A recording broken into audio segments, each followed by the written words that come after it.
যে সাংস্কৃতিক কর্মসূচি রেখেছি তার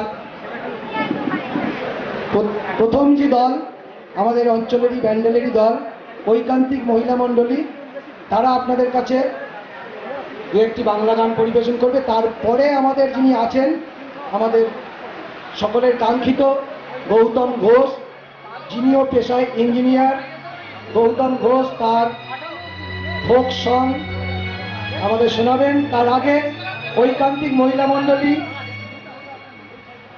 ওদের পরিচয়, ওদের কর্ণধার যিনি আছেন মন্দিরা সোম, মন্দিরা সোম তার পরিচয় করিয়ে দেবেন। এরপরে গৌতম ঘোষ। ধন্যবাদ।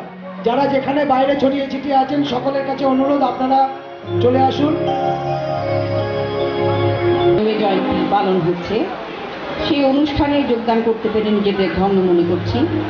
এরকম একটা নামজাদা প্রতিষ্ঠান, বিভিন্ন লোকের পদস্পর্শে এই ব্যান্ডেল ইনস্টিটিউট ধন্য, সার্থক। এখান থেকে প্রতি বছর বহু ছাত্রছাত্রী কৃতি হয়ে দেশের বিভিন্ন প্রান্তে গিয়ে তাদের জীবিকা সংগ্রহ করছে। অনেক নামি দামি সংস্থায় তাদের নিজেদের পদের অধিষ্ঠানকে অনেকভাবে সুন্দরভাবে স্বীকৃত করছে।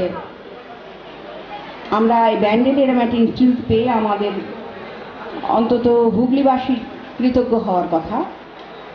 রাধানাথ শিকদার সম্বন্ধে এদের কাছে আমাদের বলার কিছুই নেই, তবে এটুকু বলবো যে এরকম একটা স্বনামধন্য ব্যক্তিত্ব, যার এত দিকে এত পারদর্শিতা ছিল, কিন্তু সেভাবে তিনি প্রচারের আলোটা পাননি। প্রচার করতে গেলে একটা প্রতিষ্ঠান দরকার। যারা যারা ভালো প্রতিষ্ঠান পেয়েছেন সেই ব্যক্তিত্ব কিন্তু ভীষণভাবে প্রতিষ্ঠিত। রবীন্দ্রনাথ পেয়েছেন শান্তিনিকেতন, আমাদের বিবেকানন্দ দিয়ে গেছেন রামকৃষ্ণকে স্মরণ করার জন্য রামকৃষ্ণ মিশন, অরবিন্দ পেয়েছিলেন অরবিন্দ আশ্রম। সেরকম ভালো প্রতিষ্ঠান না পেলে কোনোভাবেই কোনো লোক প্রতিষ্ঠা পায় না। রাধানাথ শিকদার যে সম্মানের অধিকারী ছিলেন বা যতটা লোকের কাছে তার পৌঁছানো প্রয়োজন ছিল সেভাবে হয়তো তিনি পৌঁছতে পারেননি, শুধু কোনো নির্দিষ্ট প্রতিষ্ঠান তার পেছনে ছিল না বলে আমি মনে করি। কারণ এই যে ধরুন এভারেস্ট শৃঙ্গর নামকরণ বা মাপার যে কাজ, জরিপের কাজ উনি করেছিলেন, কিন্তু সেই সম্মানটা চলে গেল অন্য লোকের কাছে।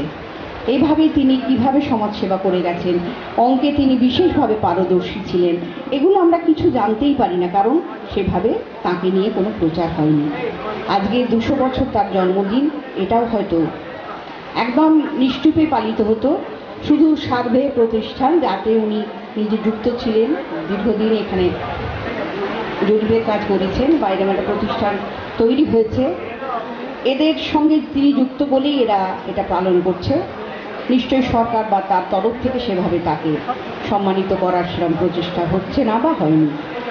যাই হোক, আমরা এইরকম একটা মহতী অনুষ্ঠানে গান গাওয়ার সুযোগ পেয়েছি, আমাদের বলার কিছু নেই। আমরা খুব সামান্য পাড়া ঘরের বউরা আনন্দ করে ভালো লাগার জন্য গান গাই, এটা আমাদের কোনো পেশা নয়, নেশা। তা আমাদের গান আপনাদের ভালো লাগলে আমরা কৃতার্থ হব। আমাদের গান শুরু করছি।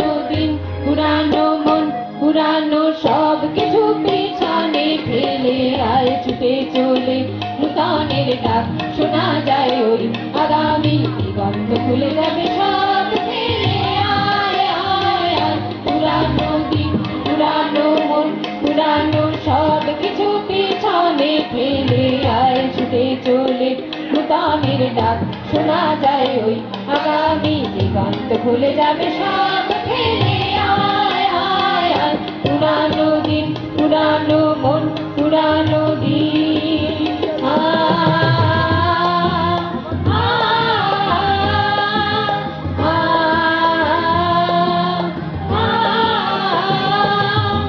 পথের নিশানা, পথে তো খুঁজে পাবে, জানা অজানা দুদিনে ভুলে যাবে। পথের নিশানা, পথে তো খুঁজে পাবে, জানা অজানা দুদিনে ভুলে যাবে। একই চেতনায়, একই সাধনায়, হারানো দিন, হারানো মন, হারানো সব কিছু আবার ফিরে পেতে যে হবে। নূতনের ডাক শোনা যায় ওই আগামী দিগন্ত খুলে যাবে সব ফেলে। আয় আয় আয়, পুরানো দিন, পুরানো মন, পুরানো সব কিছু পিছনে ফেলে আয় ছুটে চলে। নূতনের ডাক শোনা যায় ওই আগামী দিগন্ত খুলে যাবে সব ফেলে। আয় আয় আয়, পুরানো দিন, পুরানো মন, পুরানো দিন।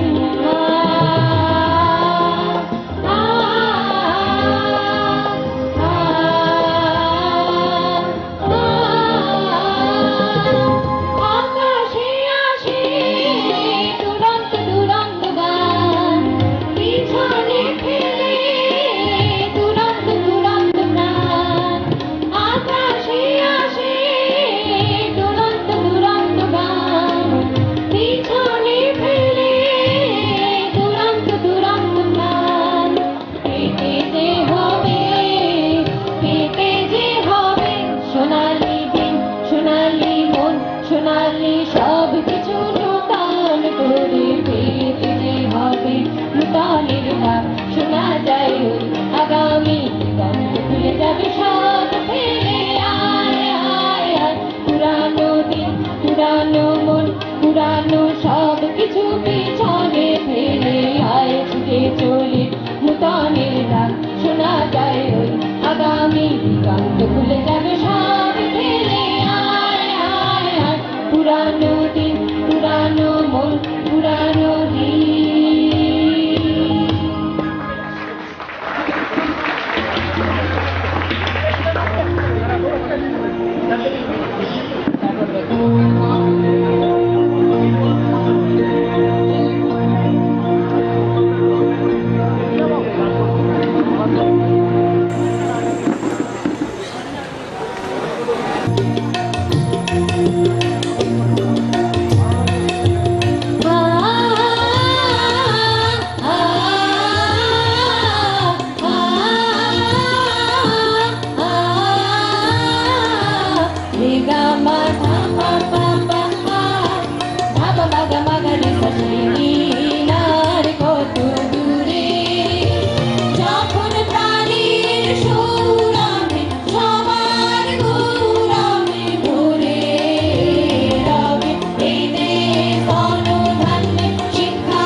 তার সহশিল্পীদের, যদিও মন্দিরাদি সহশিল্পীদের পরিচয়টা করাননি, আমার মনে হয় একবার সহশিল্পীর পরিচয়টা করিয়ে দিন বাই নেম।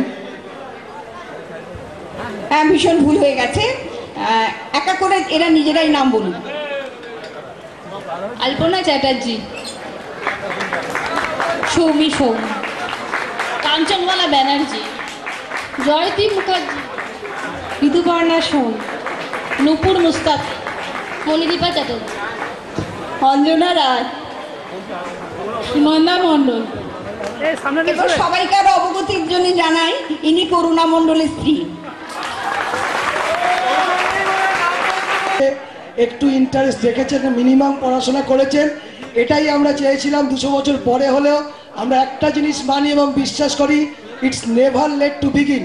কোনো কিছু যদি শুরু করতে হয় তার জন্য দেরি নয়, হোক 200 বছর। আমরা 200 বছর পরেই এই বাঙালিকে চেষ্টা করব তার যোগ্য জায়গা পাইয়ে দেওয়ার। আমরা আগামী দিনে ভারত সরকারের কাছে এভারেস্টের নাম বদলে রাধানাথের নাম দিয়ে বদলাবার প্রস্তাব দেবো। এ সমস্ত আমাদের পরিকল্পনার মধ্যে রয়েছে।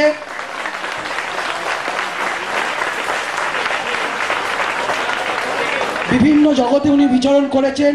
ইনফ্যাক্ট সার্ভে পড়ার আগে আমরাও অতটা জানতাম না। আমি ছোটবেলায় ভূগোলে পড়েছিলাম এভারেস্ট মেপেছিলেন। যাই হোক, পরবর্তী শিল্পী গৌতম ঘোষ, উনিও পেশায় ইঞ্জিনিয়ার, কিছুটা আমাদের সঙ্গে লিঙ্ক আপ। অত্যন্ত ভালো ফোক সং গান, আপনারা খানিকক্ষণ বাদে সেটা বুঝতে পারবেন। গৌতমদার সঙ্গে তবলায় সঙ্গত করছে সুখেন হালদার,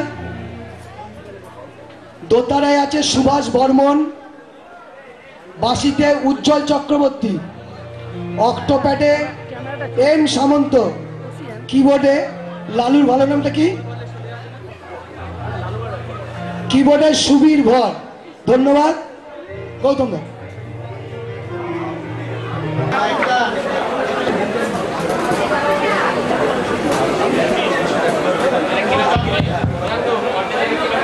করুণা বললো যে ও কেস খেয়ে গেল, ব্যাপারটা তা নয়। অ্যাকচুয়ালি ভেতর থেকে চাইছিল যে ওর মিসেসের নামটা বলা হোক। মন্দিরাদি বলেছেন, ঠিকই আছে। না, সত্যি করুণার মিসেসের এই গুণটা তো আমাদের জানা ছিল না, এই সুযোগে আমরা জানতে পারলাম। এই মুহূর্তে আমাদের মধ্যে আসছেন গৌতম ঘোষ। উনি পেশায় ইঞ্জিনিয়ার, সিপিডব্লিউডিতে চাকরি করেন। আমাদের পল্লীগীতি গেয়ে শোনাবেন। আমি এই সুযোগে আপনাদের কাছে এইটুকুনি বলে বিদায় নিতে চাইব। আশা করি এই কালচারাল ফাংশন আপনাদের ভালো লাগছে। প্রথম পর্বের অনুষ্ঠানও নিশ্চয়ই আপনারা উপভোগ করেছেন, তাই তো? খুব জোরে হলো না, তার মানে খুব ভালো উপভোগ করেননি। উপভোগ করেছেন? ধন্যবাদ। এবার আসছেন গৌতম ঘোষ, পল্লীগীতি পেশ করবেন আপনাদের সামনে। আপনাদের এই উপস্থিতি, এই দারুণ উপস্থিতি, সক্রিয় উপস্থিতি বলবো, আমাদেরকে অনুপ্রেরণা দিয়েছে, পাথেয় করেছে, আমরা করে নিলাম আগামী দিনের চলার পথ। ধন্যবাদ আপনাদের সবাইকে।